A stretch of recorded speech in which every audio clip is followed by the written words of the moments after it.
We will have the conversations that few are prepared to have, and more importantly, conversations centered on rationality. Subscribe now to listen to Rational Voices with Sunil.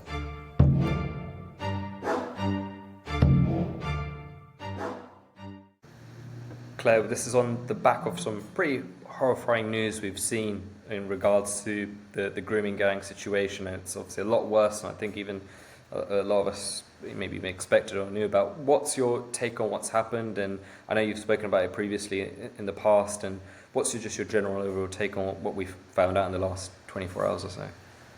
I think that it's very exciting that at last there seems to have been a breakthrough with this story, because every revelation that we've had over the last decade, you think it can't get worse than this. And every time a report has come out, I remember when the Telford report came out, the council there actually commissioned the report, and I read it, and I just thought, at last, now everyone will know. Yeah. I couldn't believe it. It kind of had about a day's worth of coverage, and then it just disappeared from view.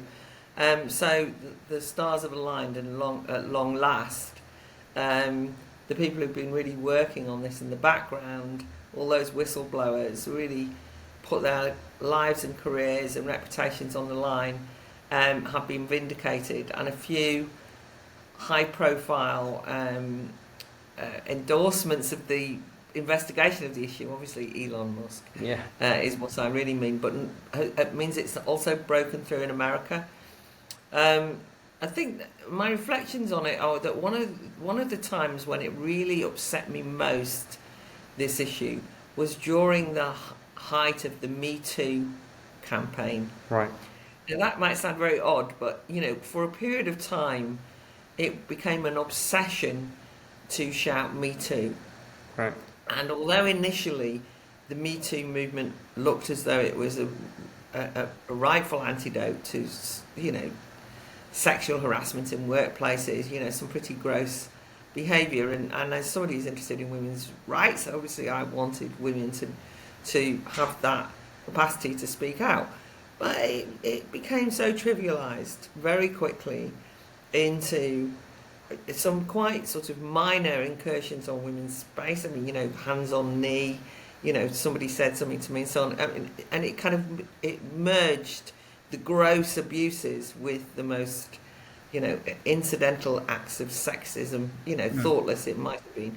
And if you remember, the phrase was "believe all women," and that became very difficult because it became a dangerous assault on the right to be innocent until proven guilty. Yeah. People were being named and shamed. We saw that although some people were rightly called out, others were actually, it was weaponized to destroy people.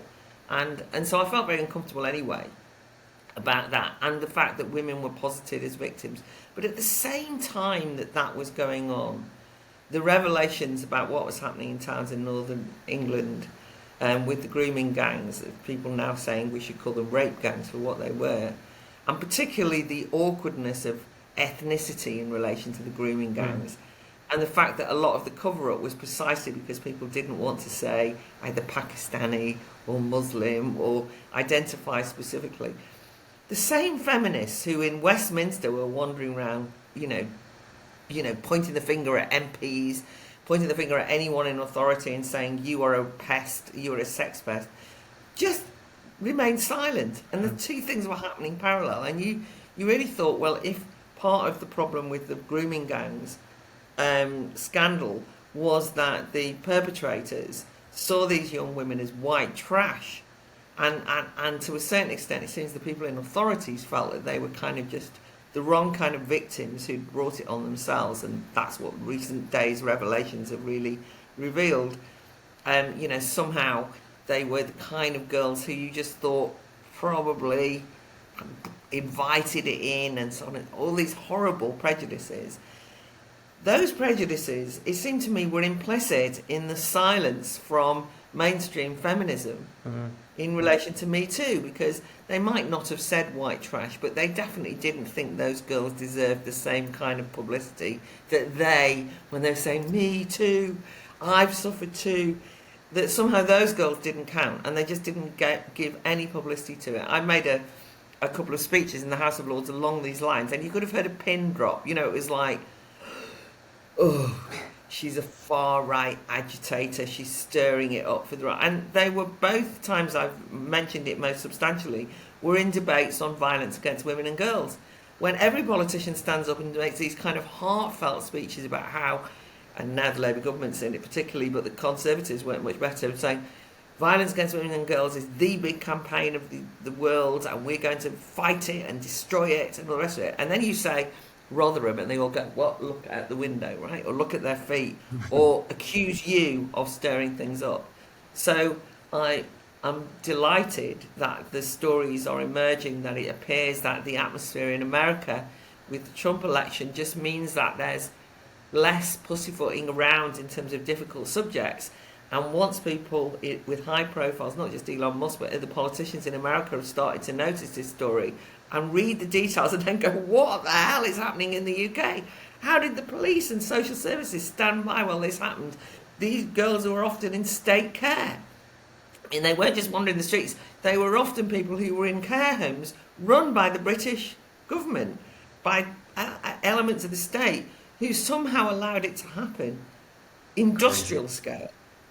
Anyway. When did you become aware of this, Claire? When did you realise that this was going on, the grooming gang scandal, if you like? So I don't know, but I mean, over 10 years ago. Right, I mean, over 10 years ago. But I can't, I'm not trying to posit myself as some kind of a champion. There were very brave people who spoke out. And obviously we've had moments like Maggie Oliver, the former policewoman who whistle blew. Yeah. And she revealed things. There was a BBC, I mean, I don't want to say nobody's done anything. I mean, Channel 4, to be fair to them, actually did a piece just before Christmas. But way back, there was that docudrama, I think they call it, a dramatised version of what happened, which was informed by the work that Maggie Oliver had done. And that was maybe 6 or 7 years. I mean, I can't quite remember. Yeah. But it sort of was filtering out. I think what we didn't realise was we thought it was maybe 3 or 4 towns. And, you know, it felt like, although it felt like a pattern, it also felt like an aberration. I think when you see the scale of the problem, you realise that it's a much deeper cultural issue. That certain groups of men in British society, people who live in the country, feel it's okay to treat women with such disgusting contempt, like pieces of meat, you know, young women, vulnerable women, just for their use and disposal, at the same time as treating the women in their own communities as people who should not be sullied, so much so that they should not be gazed at. You know, the sexual gaze is the threat, and they cover the women up. I mean, that's not a compliment to those women, but that somehow the local white girls were seen as disposable pieces of trash that could be used and thrown away. But the other thing is that the authorities in those areas didn't have. There was a wide-scale belief that intervening would stir up problems in terms of a multicultural Britain. And that culture of don't say anything in case it leads to racial disharmony, you know, the noble lie, this idea of, well, yes, we know it's awful, but we've got to be so careful because it will lead to a right-wing backlash, it might lead to racism. That, in a way, says a lot about the culture that we live in, because it's a silencing mechanism. And it does work, you know.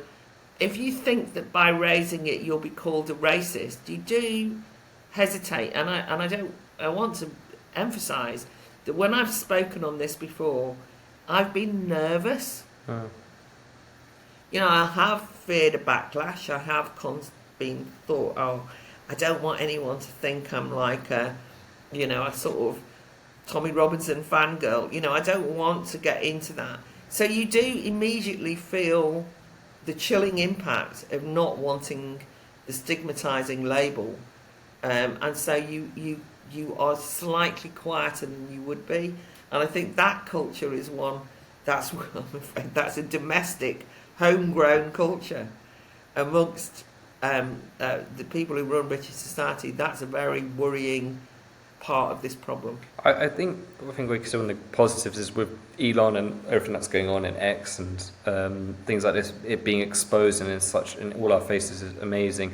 I read every time I've almost stopped reading back because every time I read go on there I see these horror stories of girls who've explained their experience of when they did go to the police, and it's really disturbing. I saw one where I think the police asked a 5-year-old girl if she had consent to have sexual activity with this man. She's 5 years old, and when you see stuff like horrifying stuff like that, it's quite disturbing. But you obviously heard about 10 or so years ago.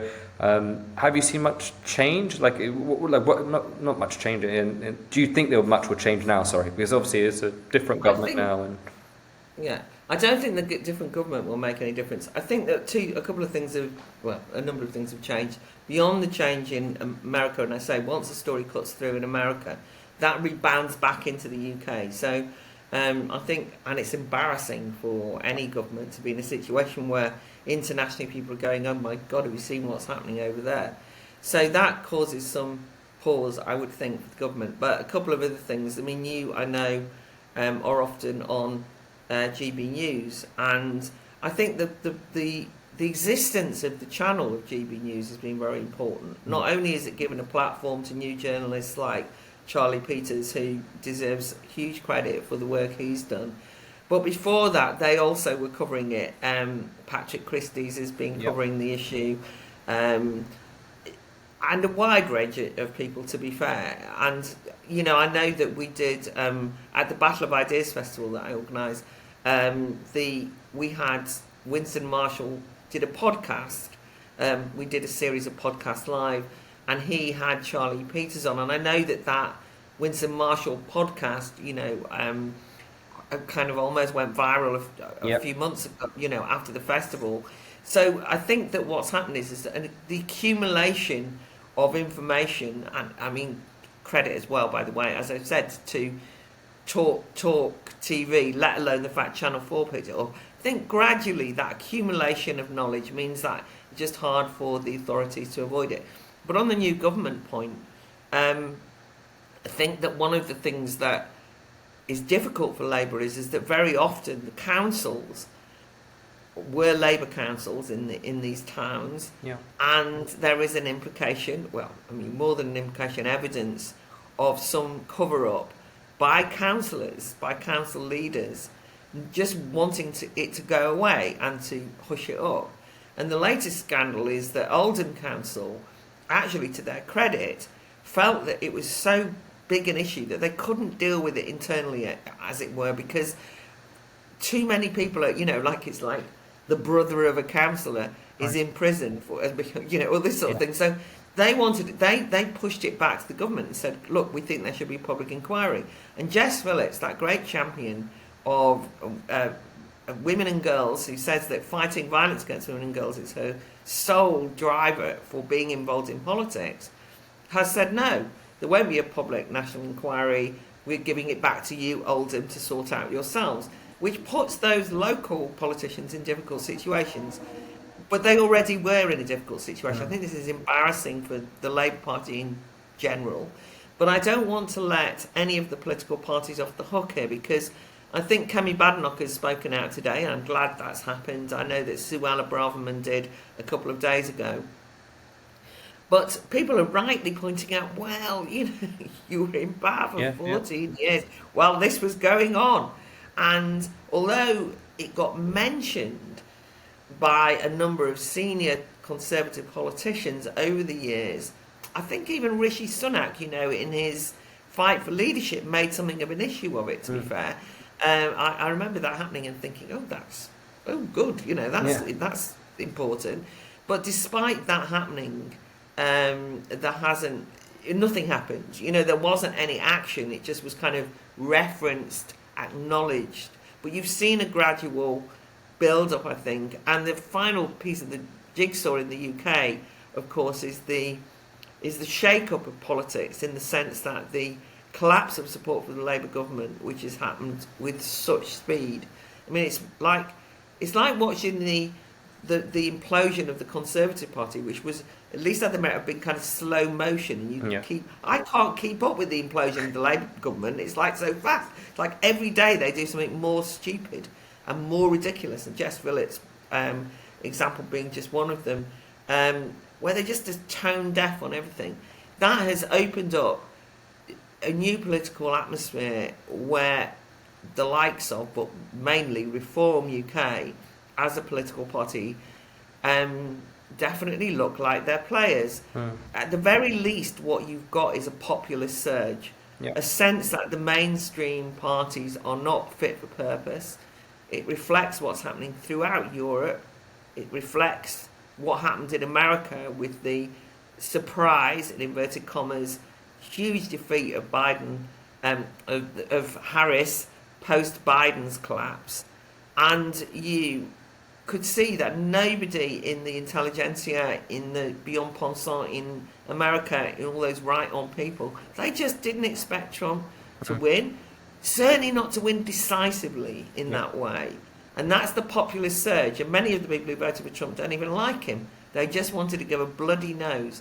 And I think that that's what has happened with, and is happening with Reform. And Reform have been, as a dissident party, as an insurgent newcomer, been prepared to take up issues like the grooming scandal in a way that the mainstream parties just haven't. I think that's a really fair point. That, that obviously we had a Conservative government for the last 14 years, and none of this was ever really addressed. We knew this was happening. It wasn't like it wasn't widespread. Yet people talk about it whilst they were in power, and nothing seemed to happen. And I think what's been frustrated as somebody who has always been a Conservative member voter is I would have loved to have seen Kemi Badenoch or Robert Jones, whoever ended up winning it, just to say we've made some serious mistakes the last 14 years. We're going to have a complete start from scratch. Let's get all the members in. Let's have a conversation. What do people actually care about? What's the problems in this country? But it just seems like it's just been a follow-on. I think Reform have been incredible in that sense of really actually getting an understanding of what the country wants and the issues of the country. Are you seeing that in Parliament? Do you see that kind of feeling of just that rejuvenation from Reform? I know there's only 5 MPs, but do you get that sense? Well, in part, there's only 5 MPs, but I think that to get 5 MPs in a first past the post system, however unfair it is, and they should, from the point of view of representation, have many more, from the point of view of the more than 4 million votes. But nonetheless, still, for a new party to get 5 MPs, that's something, right? Yeah. I mean, equally worrying are the 5 MPs that came up, tagging onto the Islamist tag, right? But nonetheless, it indicates kind of shake-up of British politics in a way that maybe people didn't anticipate. I think that there is there's a sense of Parliament knowing, whilst the Westminster bubble also wrapping everyone in bubble wrap and kind of refusing to acknowledge the seriousness of the scale of the problem. But I think that underneath it all there's an anxiety and a nervousness. And I think, as I mentioned, the Labour Party's failure to really know how to govern, and that being so explicitly clear to so many people, is felt in Parliament too. In relation to the Conservative Party, I mean, it doesn't do any of us any good to have the official opposition look weak or be weak. And that was true, when Labour was the opposition. I mean, you need to have an official opposition. And I'm disappointed that Kemi Badenoch has not cut through in, it seems to me, practically any way, even though I'm a great admirer of what she has, the courage that she exhibited, particularly in relation to women in the gender question, but just her kind of no nonsense, cut the bullshit style. I quite like that. And when people say she's a bit brash and all that, I don't care about that. I mean, that's good, But I think that this idea, I think you're absolutely right. So I think that it's very weird, isn't it, that you say we're not going to decide on anything now. That's fair. We're kind of gathering ourselves and our thoughts together. We have made mistakes. But then to be so vague as to not mention any of them and to not really address things. So it would seem obvious to me that there would be more action going on, right? And that if she actually, you don't have to have you don't have to commission like the Labour Party seem to do, an endless consultation. But you've got a membership. I mean, talk to them, right? Find out what the mood is. And then pick up on things in advance. And I think a great error of judgment and a sign of, I think, the fact that there's a real problem from the Conservatives at the moment was that Prime Minister's questions just before Christmas, when outside of Parliament, and I was there, I went outside to wave and to put my fist up, when there was all those hundreds and hundreds of tractors going past, all those farmers, and, you know, big show of anger at what the Conservatives have, you know, absolutely cack-handedly got themselves into by thinking they're attacking big landowners and actually likely to destroy family farms if they're allowed to get away with it, which I don't think the farmers will let them get away with it. But nonetheless, big issue. Prime Minister's questions going on inside. I was inside Parliament, I could hear the noise. Right. So they're up the corridor in the Commons. She could hear the noise, right? Yeah. You could hear the tractors. They were bloody loud. And what did she do? She decided to ask Keir Starmer about immigration. Right. She didn't mention the farmers. I was like, what are you doing?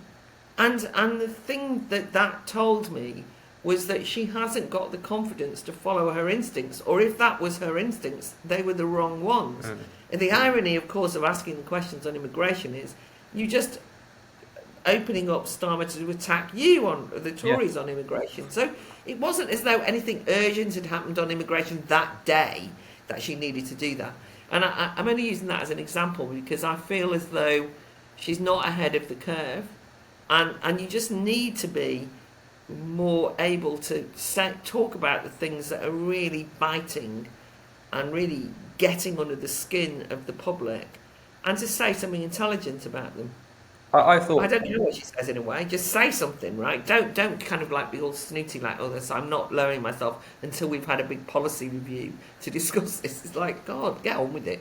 I remember the day of this, the protest and her immigration. I remember thinking, if I was her, I would almost have boycotted Prime Minister questions, got all the Tory MPs to join the protest, and just maybe got a camera person to follow her and saying, I'm not doing the protest, I'm here with the farmers, like, I'm actually here with the people, I don't care. Like, that would have been so much more That would have been powerful. so much better. Well, you know, first of all, that would have been a brilliant idea. But, even, there's all sorts of stunts going on in Parliament all the time, She could have got a group of 10 farmers in who all then stood up or something.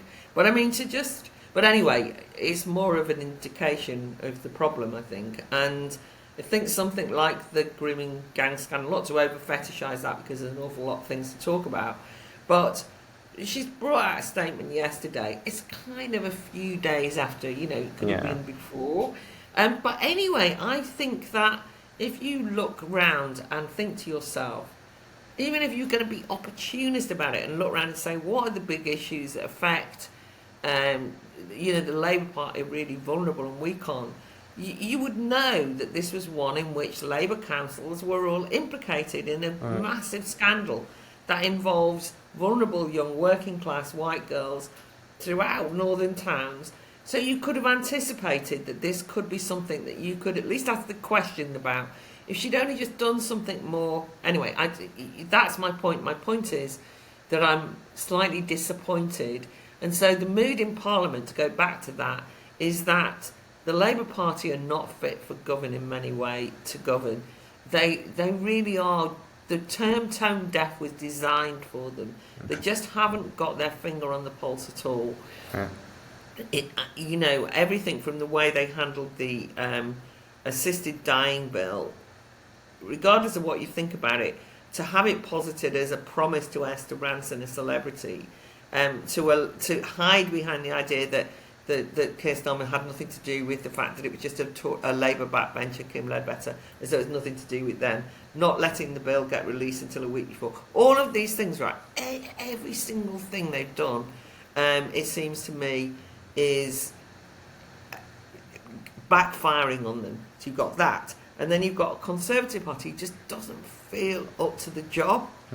And so in that atmosphere, there's room for, everyone from the Lib Dems to make a bit more of a noise, and for reform to really stand out.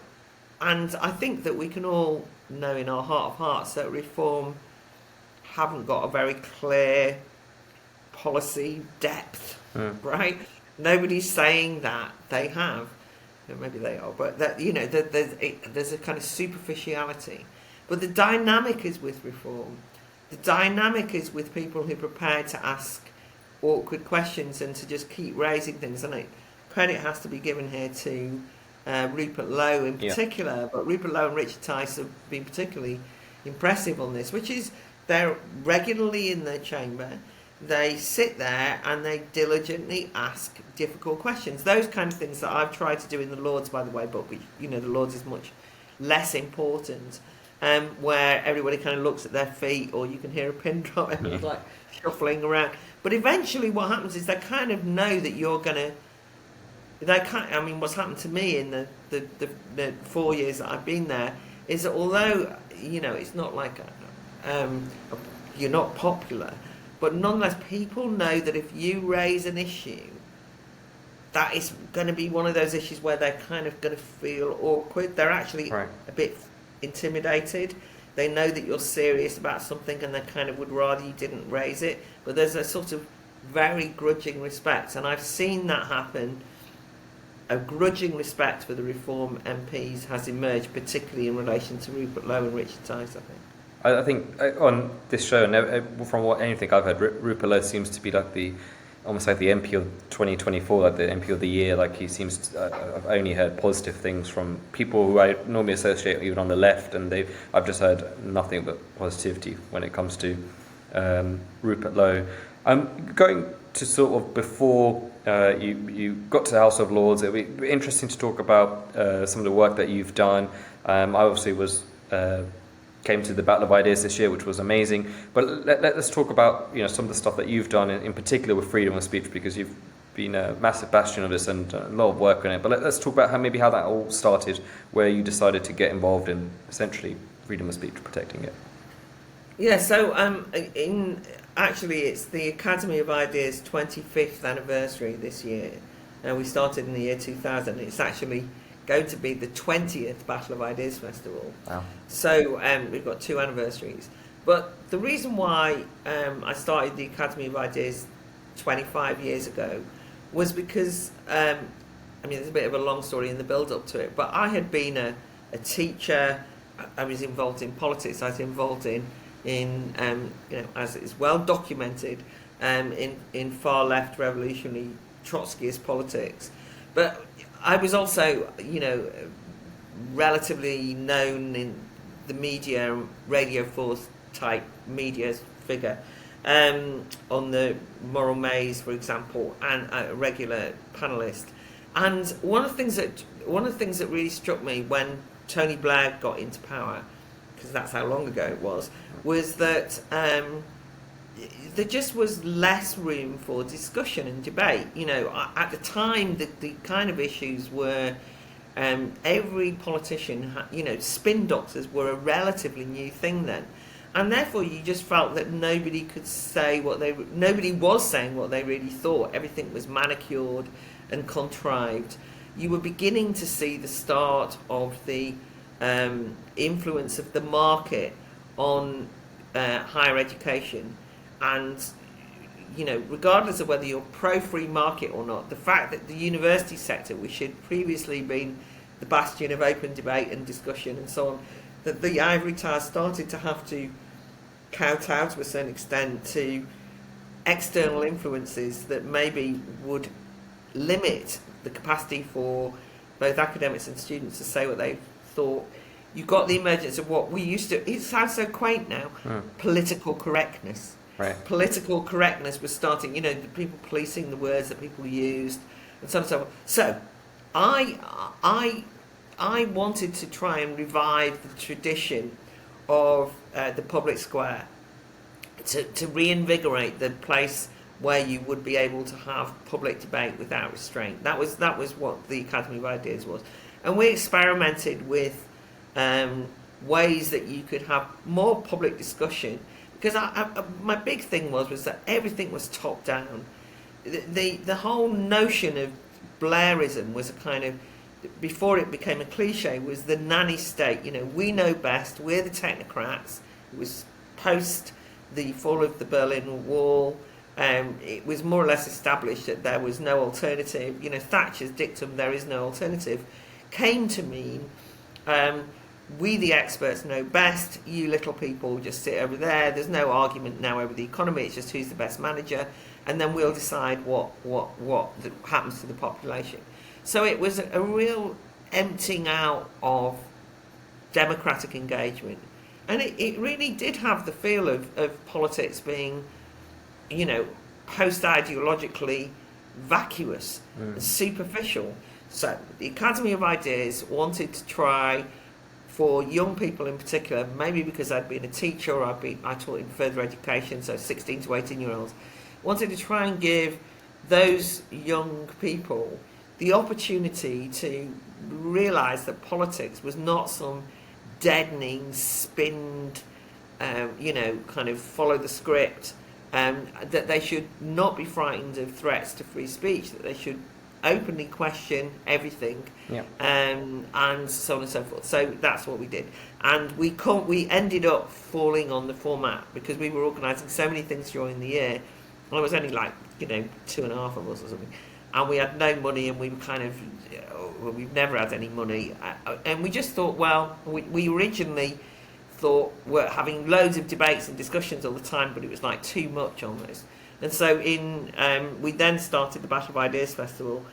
We actually started at the Royal College of Art, took over a working art college, in the classrooms, in the corridors, and we did this weekend. And this is sort of quite funny because just when I announced that we were going to do the Academy, the Battle of Ideas Festival, there was a big article in the Independent, which I remember rather too well, in which it said, it's really good that literary festivals and book festivals and ideas festivals are taking off, but they will never work in London because there's too much going on. And I thought, bloody hell, that's so bad. Anyway, we did our first one, and it did work. I mean, all right, it was maybe we only had 250, 300 people at it, but we sold out, you know, right, of the venue that we had. And then we just kept growing. It was like, great. So what started off as a little bit of an idea just gradually became more and more successful.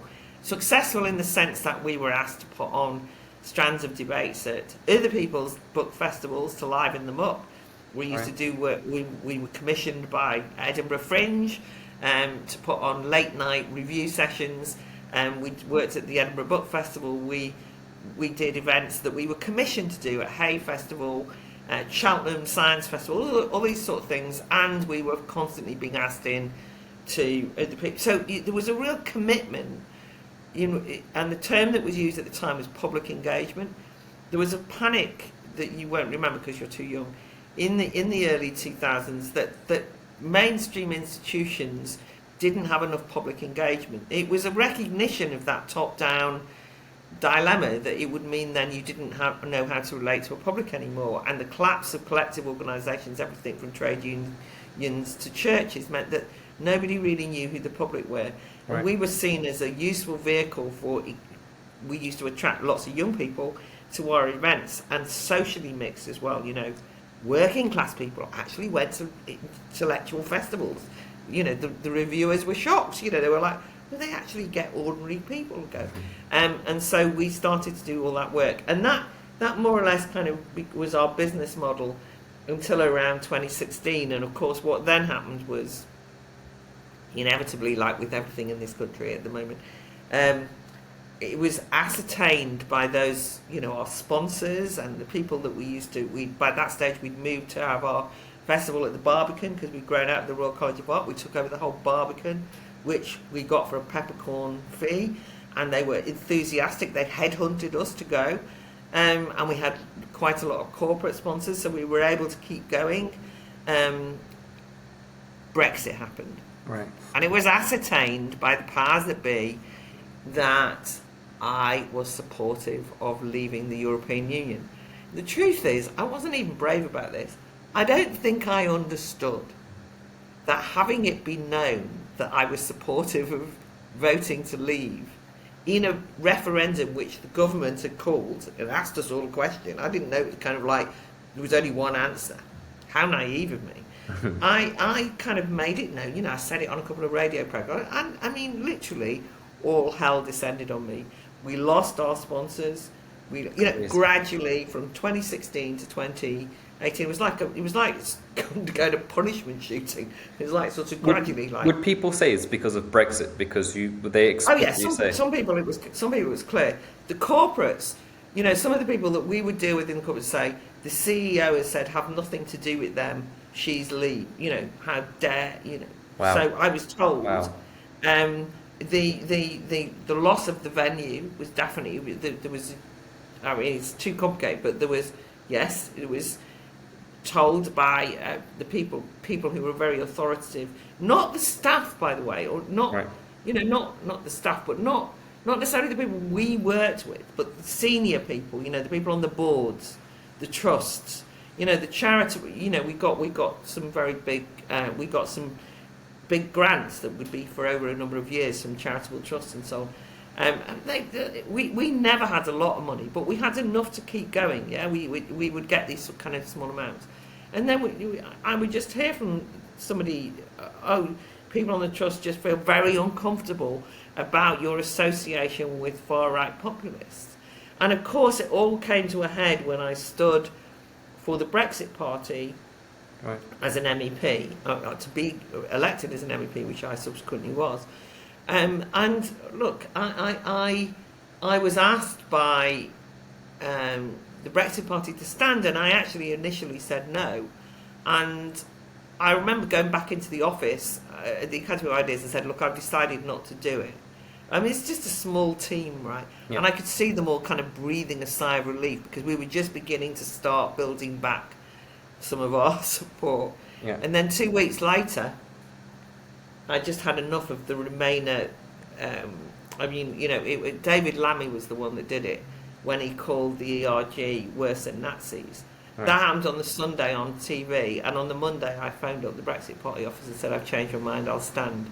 And then I had to go into our Academy of Ideas office and say to my team, I've decided to stand, in their faces, because they knew the consequences would be terrible. And that was it. All the sponsors that we'd begun to build up,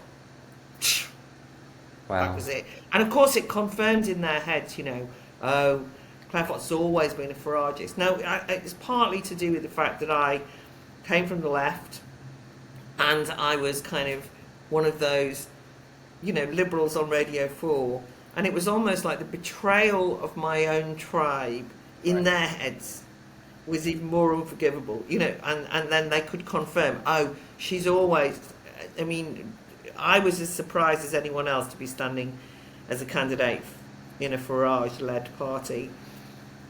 But, Nigel Farage was the only one who did anything, and I had lots of lefty Leaver mates. There was a big Lexit movement, and everyone was talking about standing candidates in 2019, and I thought I'd be on a slate of left-wing candidates. That's what I thought was going to happen, and nobody got their act together.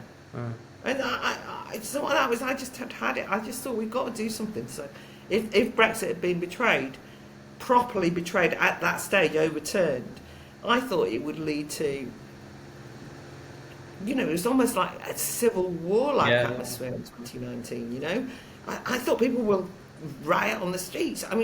So I was very keen to give people the opportunity to express their democratic vote again, and that's why I stood. But I was never going to be forgiven by the powers that be. Do you think? So would you say voting for Brexit, just saying that you're going to vote for Brexit, do you think did that almost cost the business? Did that almost put you guys under? Oh, almost. Yeah, no doubt, wow. No doubt.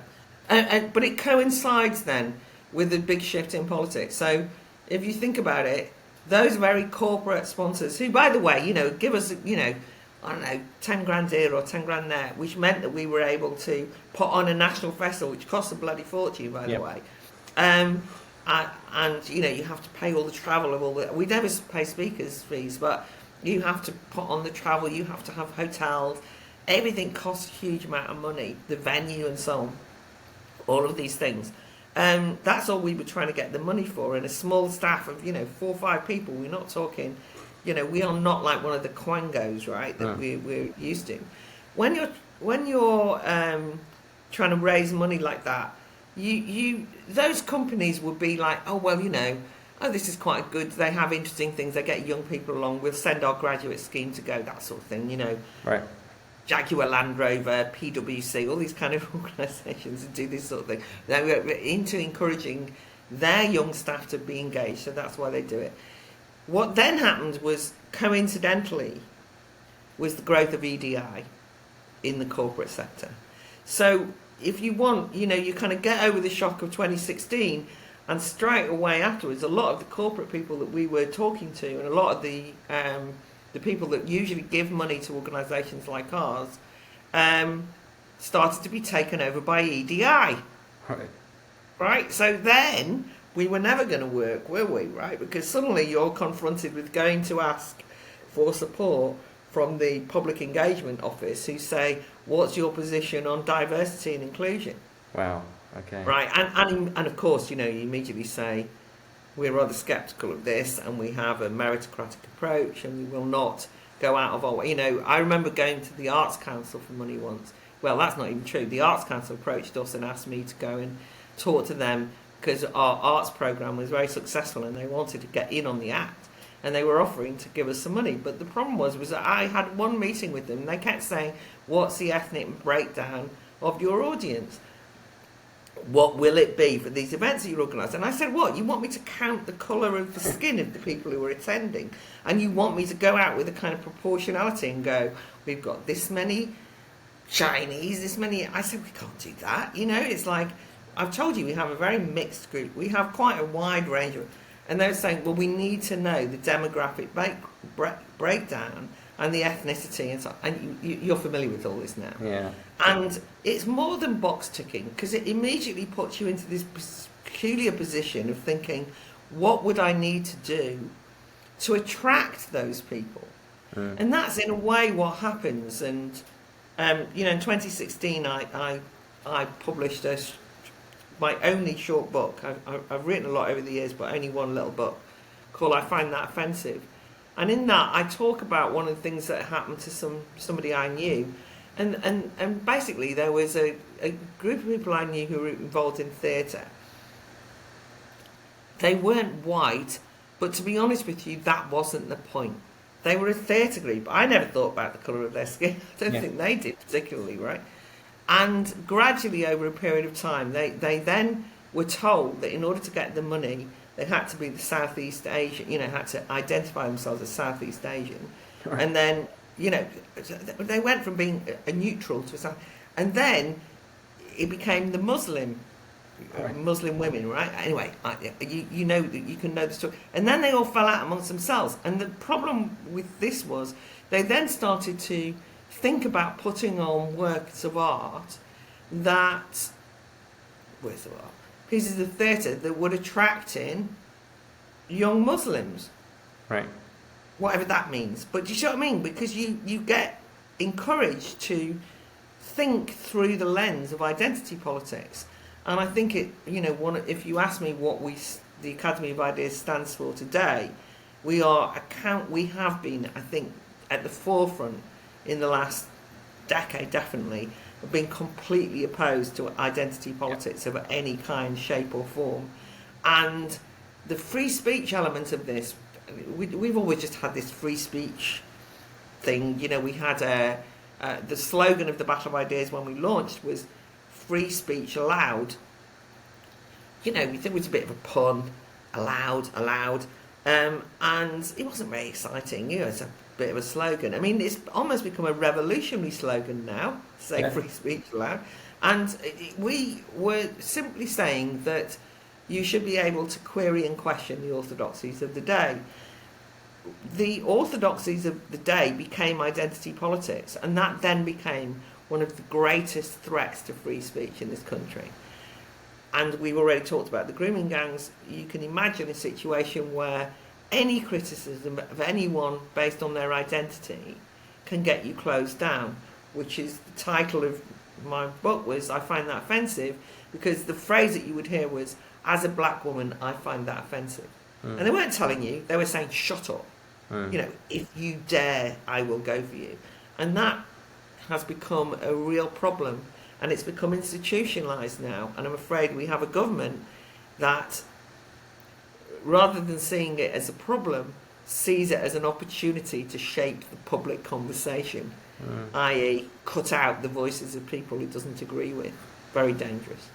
I want to take back what you said earlier, and I definitely won't remember this, but when you were talking about the early 2000s and Blair being at the start of like a managerial class type of prime minister, it seems as if that's probably been the case for the last 20 odd years. I think that's all I've probably seen in my lifetime as an adult, is that style of leadership. So it's fascinating to hear, even from as long as 25 years ago, that this was the kind of sentiment. What was there a turning point 20 odd years ago when you was there like a moment where you thought something needs to be done? Like was it just a build up of things? Was there like a crossing point where a turning point where you saw something and you thought, okay, we have to do something to protect freedom of speech?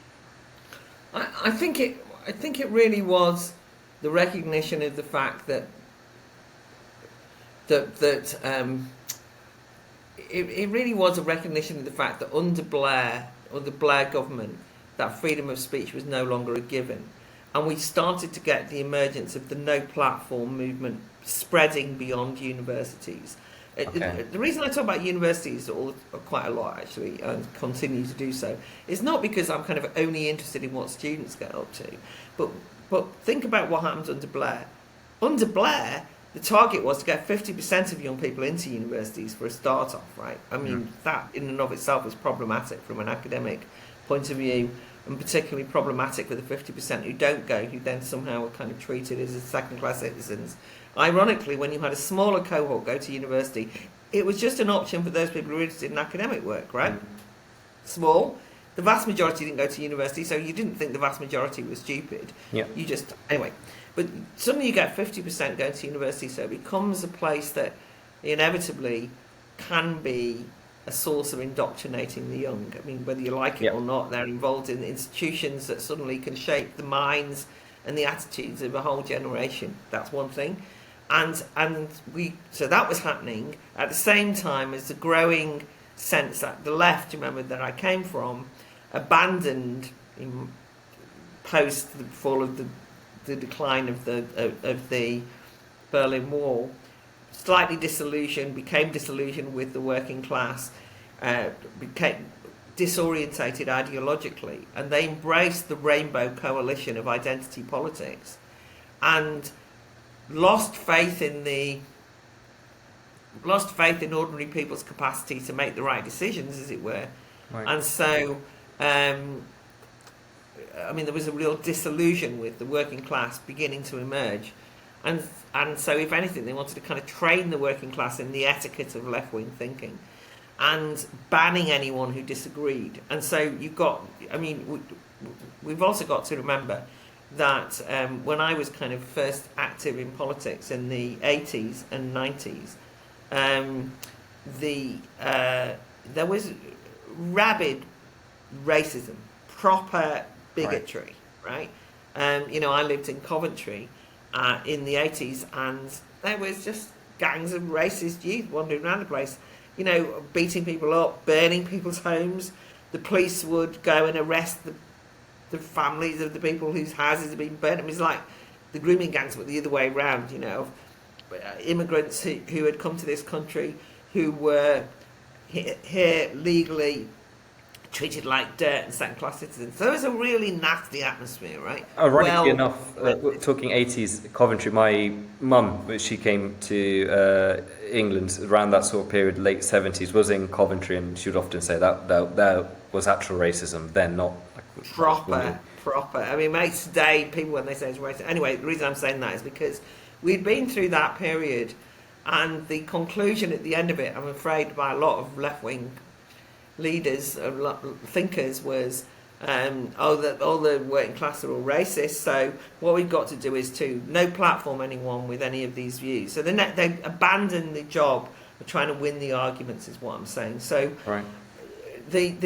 Also the you know, the dramatic and welcome destruction of Soviet era and the collapse of all of those East European authoritarian regimes. Glad to see the back of them. But the problem with there is no alternative was the notion was then there's no need for ideology.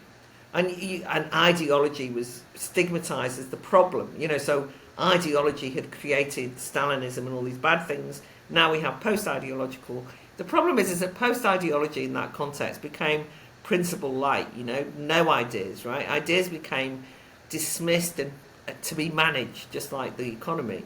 And that's where you started to see the incursions on free speech. And I think I just felt the stifling atmosphere was going to be the death of politics rather than the death of ideology. And certainly that you needed to have it out, you know, that I'd lived through this period of fighting racism and, you know, being involved in that anti-racist struggle.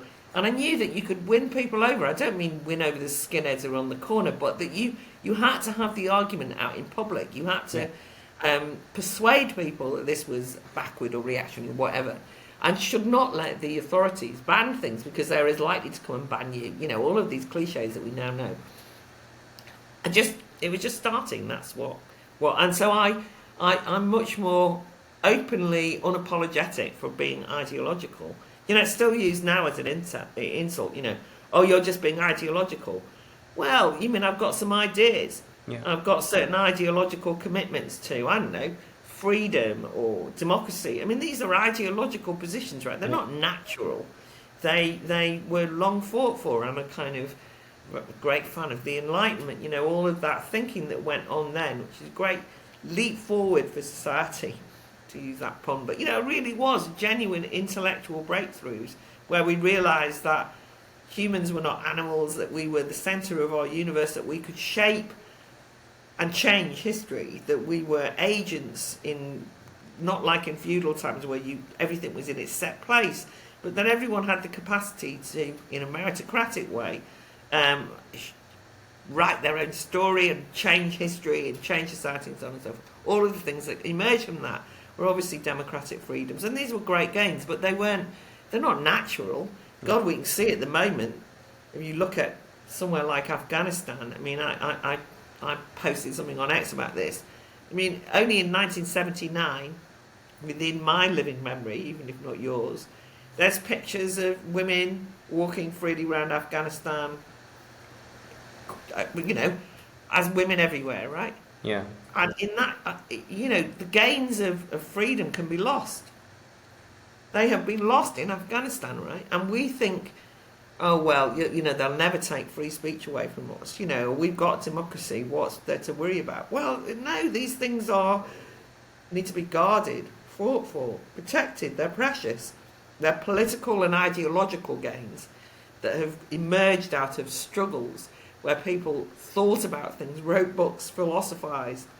Great minds. I stand on the shoulders of these wonderful thinkers who made these breakthroughs over the years. Religious freedom didn't exist. People killed each other because of their religion in the past. We had the gains of those who fought for religious freedom at a time when religious wars were the norm, and they bravely moved us beyond that. And now we are in danger of what, in 2025, there could well be the equivalent of a blasphemy law brought into this country under the guise of Islamophobia being a hate crime, and the government don't even realise what they're doing. That is the rolling back of religious freedom, because religious freedom, by the way, is, yes, you have the right to have your religious views, to practice your religion, but equally we have the right to criticise it and ridicule it and make fun of it, and no one religion can be protected by the state in that way. So I worry that the anti-ideological atmosphere is one which effectively tells us that ideas don't change the world, and I run the Academy of Ideas and I think they do. Well, I think it's really evident. You look at what's happened last 25 years, maybe longer is, and I would say that there is a real lack of ideas that I've seen anyway, whether it's Labour, Tories, whoever, there has been a serious lack of ideas. And I think it's quite evident that no matter which side you sit on, right or left, I've seen very little of new ideas. You've seen one party in the Tories who every time it's about finding the new Margaret Thatcher, again, somebody who, as much as I love, and it was 80s, whatever, I feel like Labour's finding the next Tony Blair. There's no actual new ideas or anything really different. I think it's interesting to see the connection with freedom of speech and how much that has an impact. What's next for Academy Ideas? 25th anniversary this year, Battle of Ideas I'm sure you have again, which is incredible for people who haven't heard about it or seen it. What's the sort of now the long-term plans for the Academy Ideas? Because I can imagine maybe a bit more difficult now with the change, with the current government. They may be harder, maybe. Will you be under more restrictions, or is there a bit of fear amongst that? Or it's harder, but it's more important, I suppose.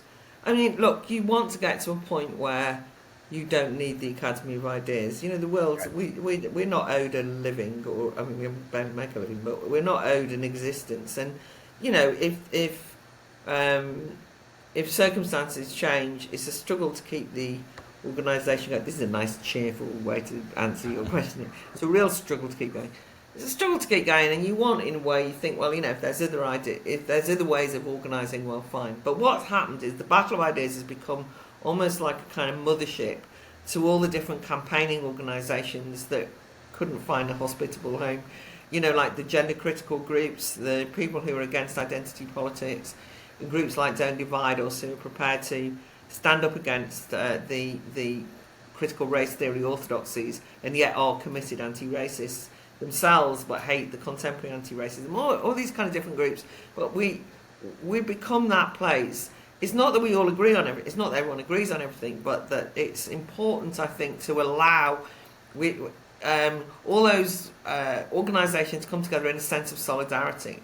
And the reason why I stress that is because I think that we're not a partisan organisation. We do attract people from different political backgrounds, and people know that we haven't got a dog in the fight, as it were, in terms of which party or just building our own organisation. We're not really like that. We keep going for as long as we think what we're doing is necessary and required. We did have a very strong international programme. Before lockdown, we would have Battle of Ideas satellite events throughout Europe, as well as throughout the UK. And of course, lockdown was, I mean, if ever we recognise we're trying to build an organisation that recreates the public square, and then we had a situation where the public square was literally shut away and locked down. And so we did have to cancel one Battle of Ideas, but we did actually manage to kind of sneak in the next year before hardly anyone else, where we called a one-day event open for debate, because we were one of the first public events that happened. We were allowed, it was legal to hold that. But it did damage our international programme. So one of the things we're committed to is that, because, you know, we wanted to leave the European Union, and we didn't want to leave Europe. We were not trying to, I consider myself, I'm internationalist in the same way that if you want, Elon Musk is interested in what's happening in the UK. You know, what are you going to say? You're interested in what's happening. A lot of the struggles are similar in different countries. Yep. The farmers all around Europe are revolting, and even though the UK farmers have different grievances, you can see that there is a lack of respect for and a real contempt for rural communities and for working on the land and so on everywhere. So the problems of net zero are not confined to the UK, they're happening everywhere, all of these different issues. So we want to establish our international programme properly again this year. And that's one of our aims. We also are it's really important to identify new voices, because you were saying about new ideas. Too often new ideas are confused with new policies, which is why we've got so many think tanks. Whenever anyone says to me, well, why don't you do policy papers? I say, because there's enough think tanks in the world to write policy. I'm not interested in policy. I'm not interested in government in that sense, despite the fact that I personally am in the Lords. What we're interested in doing is generating the atmosphere in which new ideas will emerge. And part of that is to allow new voices, new people to emerge. You yourself are now increasingly important as a voice in the conversation. That's really important. You're a young man, and you can see that people who of your generation need to get their voices heard. You won't be right. You need to learn from people who are older and wiser. But I don't mean you follow the script. I mean you have to learn from and then write your own script, right? And so that's what happens. That's the creative interaction generationally, the passing on the baton, but also the kind of working together. So what we're interested in at the Academy of Ideas is giving opportunities to young people.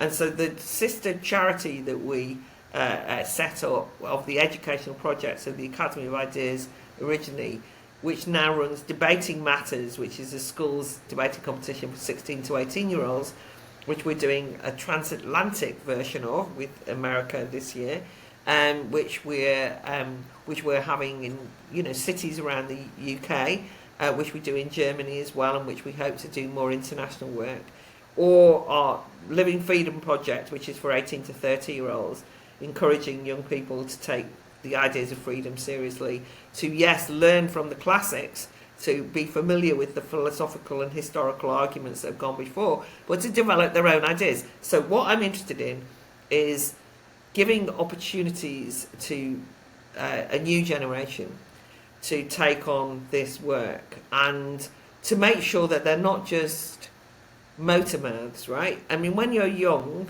when I was young, you think you know it all, right? And it's very dangerous. At the moment, we're in the situation where if you're young and you're given a platform, everybody says, oh, aren't they fantastic? Look, there's a young person who's articulate and able to say something, pat them on the back and tell them how brilliant they are. Yeah. Don't be fooled by that, right? Because you can create some monsters along the way, and you don't want to do that. But on the other hand, you cannot change the world if you're not encouraging and attracting young people who are prepared to get involved in that struggle. That's what moves things on. And so that's what our big commitment for 2025 is to consolidate and give more opportunities to those young voices. If you want, we can do a little bit of training of them. That sounds a bit sinister, but I think, training up a new generation of public intellectuals is no bad thing. And that just means that we can offer our insights and skills and platforms, and they can do with it what they want. And quite a lot of people that I've known over the years have gone off to become, senior spokespeople for the Greens, the Lib Dems, the Tories, the odd Labour Corbynista. They worked with us. And you might think, well, that's weird, because they've all ended up in parties with policies that I don't agree with. Well, that's the risk, right? I'm not going to clone people. You give people the chance to change the world, and they'll change it as they want. But the most important thing is that we haven't got people who passively just nod along to the status quo. That's what our aim is for this year. Well, I can only say from my limited experience with you guys, it's been amazing. I loved Battle of Ideas this year, and I was so surprised to see the range of people you had, left wing, right wing, whatever. I was so surprised, and I spoke to so many people who politically different alignment to myself of views, but it was in such a not tolerance the wrong word, but like in such a nice, pleasant way, which seems like almost impossible nowadays to have those kind of conversations. But it was awesome to be able to talk to people who have different opinions but so respectful, and so I can only speak really good things. I'll definitely in this episode I'll put in the link to Academy of Ideas, so if people want to. Thank you very much, and you'll be back. I know. Yeah, definitely. It was I really it was my first time this year, and I absolutely loved it. And yeah, it was amazing. I think as much as the event was great, the panel, the meeting of people and stuff was really cool. Like there's so many. The vibe, as they say, it's the vibe. That's it. The vibe it was really good. It was nice to. Yeah, like I said, just be around people who I wouldn't be around unless I was at Battle of Ideas. There's no way I would openly look to meet people like that, which I think is really important. It's definitely not so good thing with my generation, especially with social media. We can surround ourselves with people the same with us, so we don't need to. But I think you should try and make the effort, which is what you guys do. Amazing work. We have a way of ending the episode that I've tried to keep going for all the episodes, which is I always ask the guest to name an unpopular opinion that you think should be popular. So what's one of Claire's unpopular opinions that you think should be popular? It can be something we've discussed, it can be trivial, it can be anything, but just an unpopular opinion that you think should be popular. I think that we should defend elitism.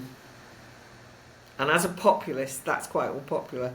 And when I say elitism, I mean elitism in the arts, in universities and so on. But I can see that many people think, shut the universities down and so on. No, we need great minds. We need an elite of thinkers. And I would defend that. And I know that it's can be difficult to do sometimes. Amazing. Well, thank you for your time, Claire. This has been awesome. Thank you.